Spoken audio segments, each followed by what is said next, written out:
Coming up next on the Jeff Crilley Show, we're going to talk to a pioneer in e-commerce, and he's going to talk about some of the top business decisions and mistakes that business owners make. That's next.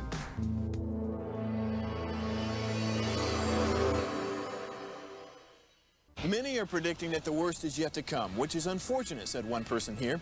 Until now, they've enjoyed the reputation of being the nation's icebox. Watched a burglar in his home this morning by webcam. As a journalist of over 25 years, stories are what make my world turn. Reporting live from the Dallas newsroom tonight, Jeff Crilley, Fox 4 News. But in 2008, I took the jump from my familiar life and started a PR firm from my home. We're talking about anyone with a camcorder like the one I'm using becomes a television network. We started slowly growing the company, and we now have over 100 clients, and we've branched into the world of live digital broadcasting. I now own 8 different TV studios and have a huge team, and the stories that I now get to share are sometimes the most important of my life.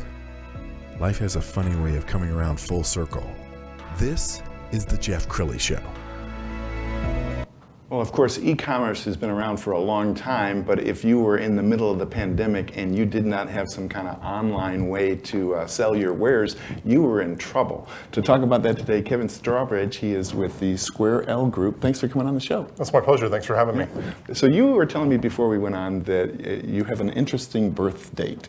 I do. I was actually born the same day that the internet started, and that was back in 1969, so dating myself. But September 2nd, Leonard Kleinrock plugged in the last piece of the ARPANET to create the ability for people to start using what is today the internet. Yes. So you've worked for some major companies, including JCPenney. Correct. JCPenney worked for a company called Rackspace, which is in the technology space. Worked for PricewaterhouseCoopers, as well as Deloitte & Touche. Wow. Okay, tell us what you did with JCPenney. So at JCPenney, I was hired in for a business development manager role. And basically, my function was to come in and start to assess the projects and programs that would help us to grow JCPenney.com into $1 billion part of the business for the overall JCPenney enterprise. And then at a certain point, you went out on your own. I did. And tell us about that company. Yep, so Square L Group is my current consulting firm. I'm very selective with the people that I work with.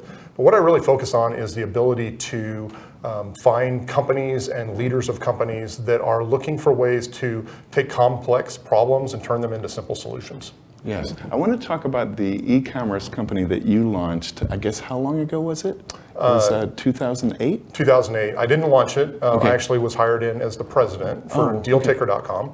DealTaker.com was a deals and coupons website, so it allowed people to go online, find deals and coupons that our community of users sourced. They could click on that link and get out to a retailer and make a purchase and usually save a pretty good amount of money.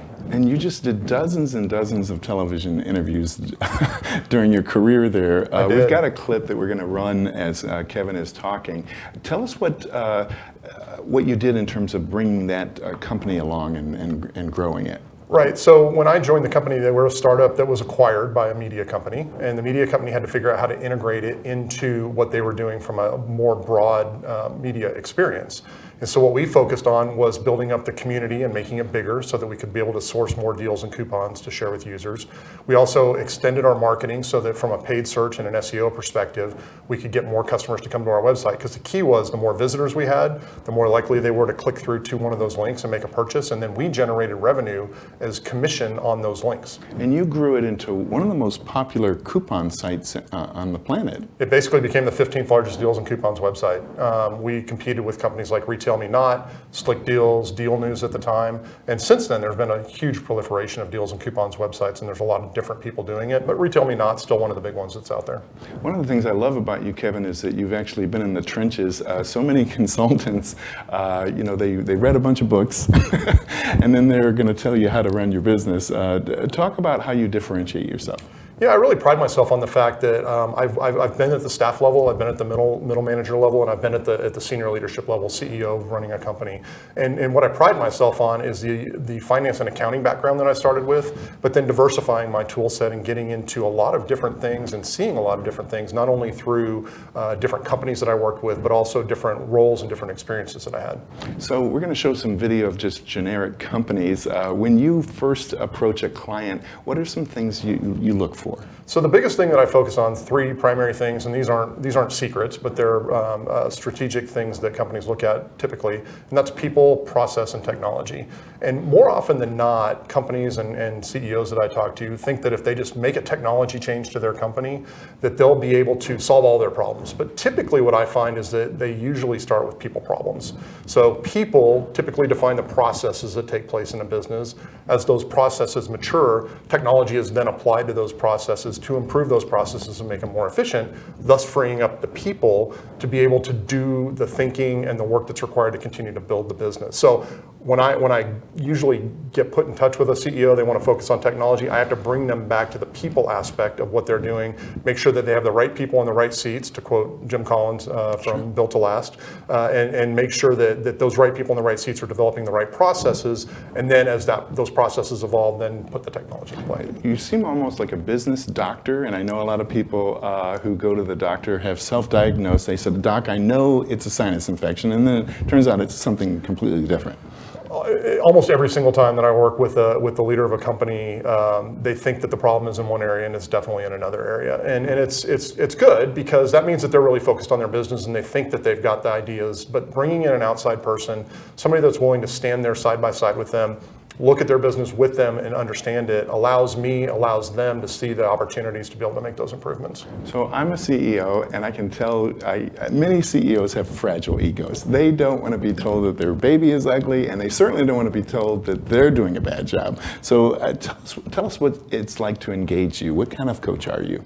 Yeah, so what I find is I'm going to kind of quote some stuff. There's a methodology called EOS, Entrepreneurial Operating System, and it's got two components to it. You have a visionary and you have an integrator.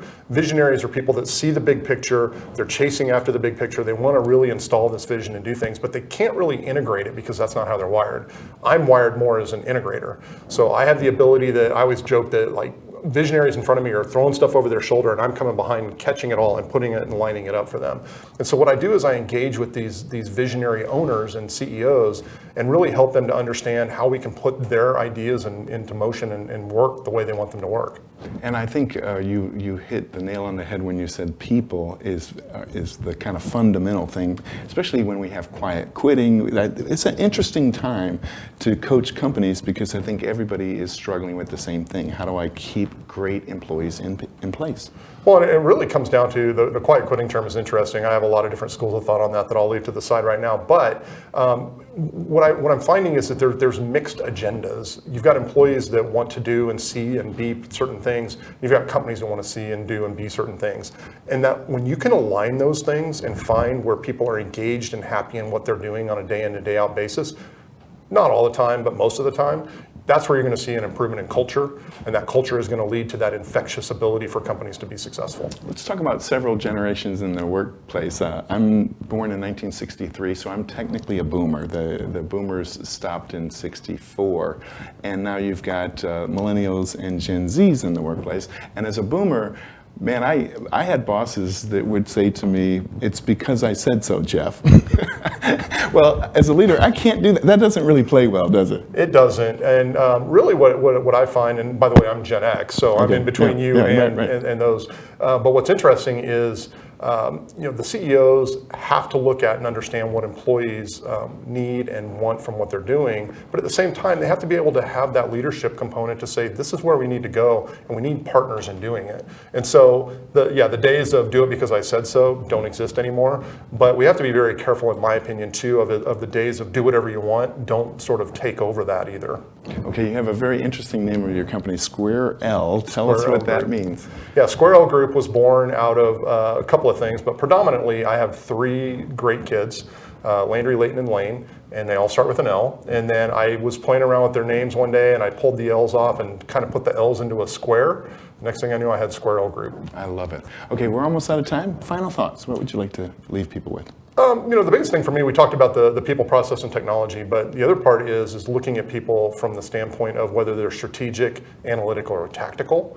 It's very important because people that are strategic are thinking and moving and looking ahead. People that are tactical like to get work done. And I think really it comes down to, that understanding people and what their needs and desires are and making sure that you're aligning the workloads that they're doing with them.